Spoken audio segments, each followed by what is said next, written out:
Welcome to our tutorial on accessing the customer area. You can access your customer area anytime by clicking on the Customer Area button located in the main menu at the top right corner. On this page, you have three options to log in.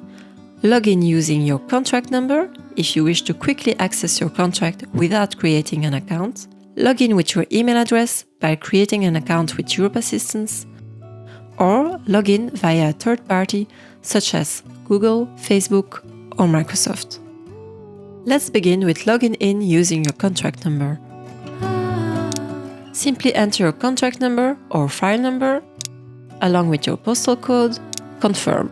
Next, you'll undergo a verification process. Enter the code received by SMS or email. Confirm. Once done, you've gained access to your customer area.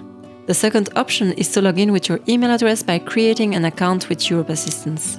If you have already created an account, please proceed by completing the fields here. Please note that subscribing to a contract does not automatically create an account. If you have not yet created an account, click here to initiate the process.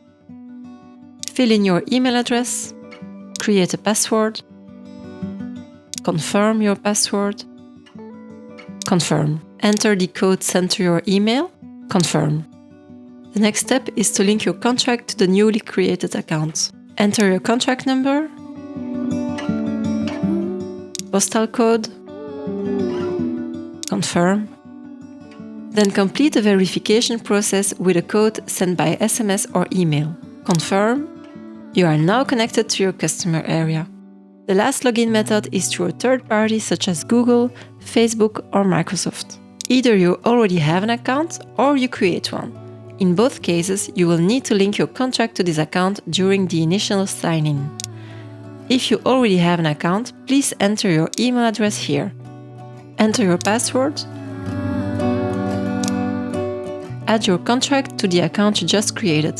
Enter your contract or file number, your postal code, and confirm. Proceed with the verification method. Enter the received code, confirm, and you are now connected to your customer area.